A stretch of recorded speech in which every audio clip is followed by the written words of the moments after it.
বাংলাদেশের শেখ হাসিনার আমলে আপনার মানুষের যেহেতু মেইন স্ট্রিম মিডিয়াতে তারা কথা বলতে পারতো না অনেক ক্ষেত্রেই, সেই জন্য ফেসবুক একটা, আমি অন্যান্য মিডিয়া আমি পরে দিলাম, ইউটিউব একটু পরে এসছে, ফেসবুক বা ইউটিউব বা সোশ্যাল মিডিয়া এমাজ করেছে যে সবার ভয়েসটাকে কন্টেন্ট করার একটা ভেহিকল বা মিডিয়াম হিসাবে এমার্জ করেছে। তো সেইটাকে কার্ভ করার জন্য, সেইটাকে কন্ট্রোল করার জন্যই আসলে ডিজিটাল সিকিউরিটি অ্যাক্ট এবং পরে যেটা নাম ওরা দেয় যে সাইবার সিকিউরিটি অ্যাক্ট, এটা আসে। আমরা প্রথম যে কাজটা করেছি এই পুরো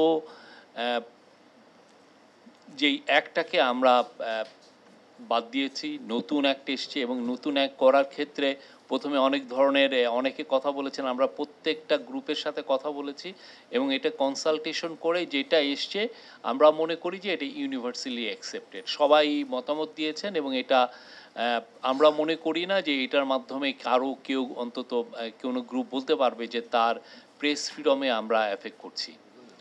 কিন্তু বাংলাদেশের তো শুধুমাত্র ল না, আরও অনেকভাবেই তো মানুষের মুখ বন্ধ করা হয়েছে। আমার মনে আছে আমি যখন এপিতে ছিলাম তখন এই খায়রুল আনোয়ার ভাইয়ের ওইখানে যেতাম, মুকুল ভাইয়ের ওইখানে যেতাম। মুকুল ভাই প্রায় বলতেন যে এটা করতে পারতেছি না, ওইটা করতে পারতেছি না, এটা লাইভ দিলে ডিজিএফআই থেকে ফোন আসে, ওইখান থেকে ইয়ে দিলে ওরা লোক পাঠিয়ে দেয়।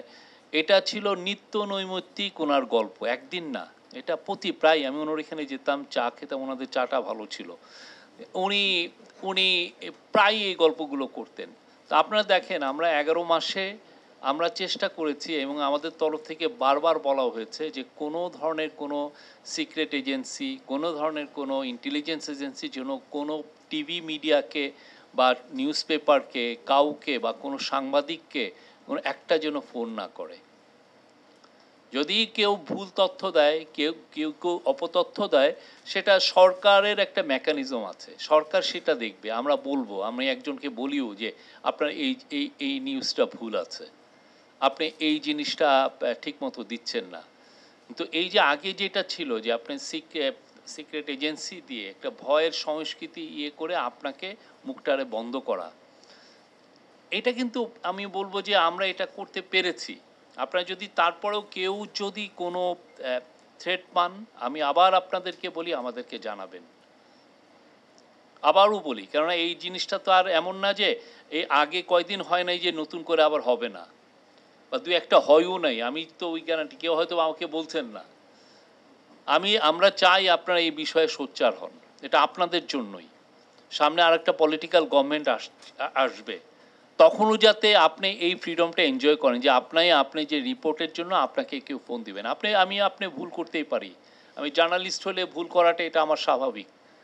আমি এটার জন্য রিজয়েন্ডার দিবে, আমি ওইটাকে রিজয়েন্ডারকে দেখবো যে আমার এটা ভুলটা ঠিক, আমি কি আসলেই ভুল করেছি কিনা, এবং আমি ভুল করলে আমি এটা জানাবো যে আমি ভুল করেছি, এই যে আমি এটার রেকটিফিকেশন দিয়েছি বা আমি। কিন্তু কারো এসে থ্রেড দিয়ে আপনার একটা নিউজ নামিয়ে ফেলা, আপনাকে থ্রেড দেওয়া, আপনাকে গুম করে ফেলা, আপনার উৎপল দাসের কথা মনে আছে, উনি একটা পোস্ট দিয়েছেন কত দিনের জন্য উনি নাই। মুবাশার আমাদের জার্নালিজম ডিপার্টমেন্টের গুম হয়ে গেছেন, কাজল ফটোগ্রাফার কাজল গুম হয়ে গেছেন। তো আমরা তো সেটা রিপিট চাই না, এবং আমরা চাই যে আপনারা এই বিষয়গুলো বারবার লেখেন। এই জন্য বারবার লেখেন, সেটা আমার নিজের ফ্রিডমের জন্য।